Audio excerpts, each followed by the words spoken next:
Hello and welcome to this brief video in which we're going to be previewing the event which will take place in New Delhi next year. That's AQUAMATE India, and that will take place from the 10th to the 12th of March 2026. And in previewing this event, I'm delighted to have with me Mr. J.S. Kamyotra, who has over 40 years of experience in environmental policy formulation, standards development, and the establishment of real-time monitoring networks in air quality, water quality, and noise pollution. He also has 36 years of experience working with India's Central Pollution Control Board, so he's in an ideal position to tell us what AQUAMATE is all about. So thank you for joining me, Kamyotra. It's lovely to meet you. I wonder if you could start off by setting the scene and explaining to us very briefly what are the main goals for India when it comes to water pollution. Thanks, Mr. Graham, for this opportunity to be with you today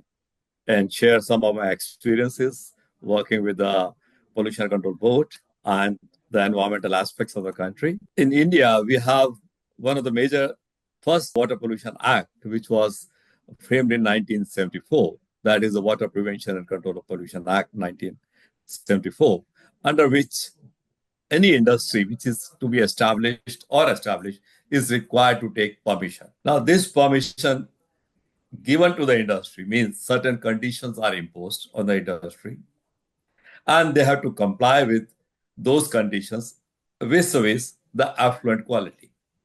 That means certain parameters are prescribed, like COD, TOC, suspended solid, pH, conductivity, depending upon the nature of the industry and the type of pollutants likely to be emitted from the industry.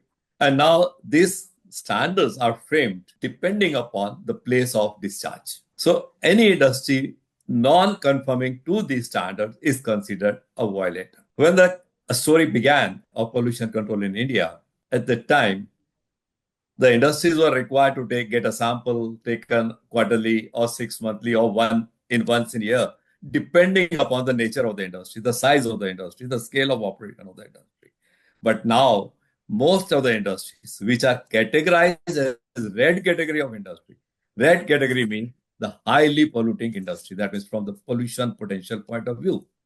And there is a certain formula through which these industries are identified based upon the pollution potential, depending upon the nature of the waste that is generated, the quantum of the waste, and the type of industry, the type of operation, all these.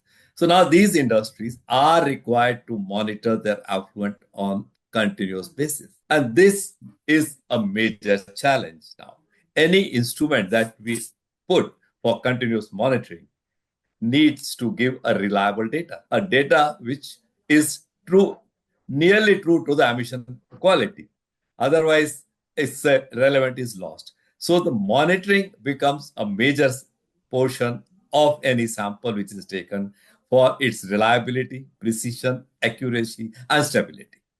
Unless all these factors are there, the data cannot be used. In case the monitoring is not done in a proper, it's also detrimental to the industry because they may be violating them. Though they are not violating, but if the monitoring is not done in a right way, or the instrumentation used is not perfect, or rightly calibrated, or rightly tuned to that matrix of the effluent, you may get a data which goes against the interest of the industry, and the industry is liable to be prosecuted or fined or environmental compensation imposed. Thanks. So at the AQUAMATE event, will most of the presentations be talking about the most recent developments in the regulations, or are they more about telling people how the monitoring should be conducted, what the methods are, what the acceptable technologies are, or is it both? It's both. Any method or instrumentation used for sampling or monitoring has to be fine-tuned with the laboratory method, which are the reference method. And these reference methods need to be well established. And now the question comes, when comparison is done or intercomparison done between two methods, which are very different, what is the level of reliability or uncertainty accepted? Because two methods will never give you the same reading. Even in the same method, if you use, there is all possibility of certain percentage of uncertainty happening, depending upon the person who is doing it, depending upon the conditions you are doing it, whether they are the environmental conditions are same or different, depending upon the chemicals you're using, depending upon the calibration of the instrument.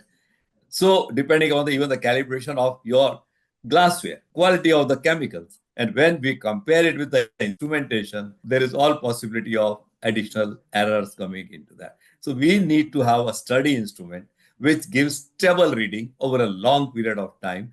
The deviation or uncertainty should be minimum because everything depends upon the noise level of the instrument, and the resolution should be matching the measuring range of the instrument.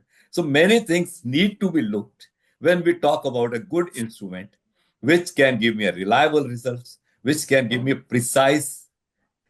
It may not be accurate, but precision is very important. So I know what is the percentage of error. So we need to look into the type of instrument that we have and how we can minimize those errors so that we get a water quality data. And I know that AQUAMATE India is running alongside another event, SEM India, which is looking at continuous emissions monitoring. Now, in the emissions monitoring sector, there's obviously a strong mood to continuous measurements. Is it the same on the water and effluent side? Yes, all the industries in the red category of industries are required to install continuous effluent monitoring system, and all the industries discharging their effluent in river Ganga are also required to install, whether they come in the highly polluting or not. So they are required to do it. And we have the 17 category of highly polluting industries. All of them have to monitor on continuous basis the effluent and the emissions board. How would you define the people that should come to AQUAMATE? I know it's free to register, but who should come to AQUAMATE India 26 and why should they come? Now, the AQUAMATE 2026 is being held at the same time in Delhi when the SEMS is being organized. Mm-hmm. Now, when we talk about SEMS, there are quite a number of gaps in the monitoring, whether it is the installation, whether the right instrumentation for the right metrics, whether the measuring range meets the system or not. This gives the participants who are coming there, which may be from the laboratory, maybe from the research institutes, maybe from the regulators or the industry, an opportunity to look both in the lab instruments available for monitoring and how to use this laboratory equipment to calibrate the SEMS in the field. So if I understand you correctly, it sounds like one of the key benefits of attending AQUAMATE will be for the delegates to fully understand what the latest regulatory requirements are, and also to better understand how they can make sure that their monitoring is compliant with the regulations. Is that correct? That's correct. Besides that, it will also offer an opportunity to the participant to look into what are the new technologies which are coming. And it will give also the regulator an idea of what are the new parameters which could be imbibed in the regulation. Sure. In future. Because once we compare our regulation and EU or US EPA, there's a vast difference between the parameters to be monitored. But this AQUAMATE can give an opportunity to the stakeholders from the regulator, research institute, to know about the other technologies available for monitoring other parameters which are presently not in the regulatory regime. And of course, at the exhibition, there will be international manufacturers of instrumentation who have experience in the European Union, with the US EPA, and in other parts of the world, so they can impart their knowledge as to what regulations have affected other people in other parts of the world and how they've managed to comply with those regulations using the latest methods and technologies. So there will be that opportunity for people to mingle with the participants in the exhibition as well as the conference.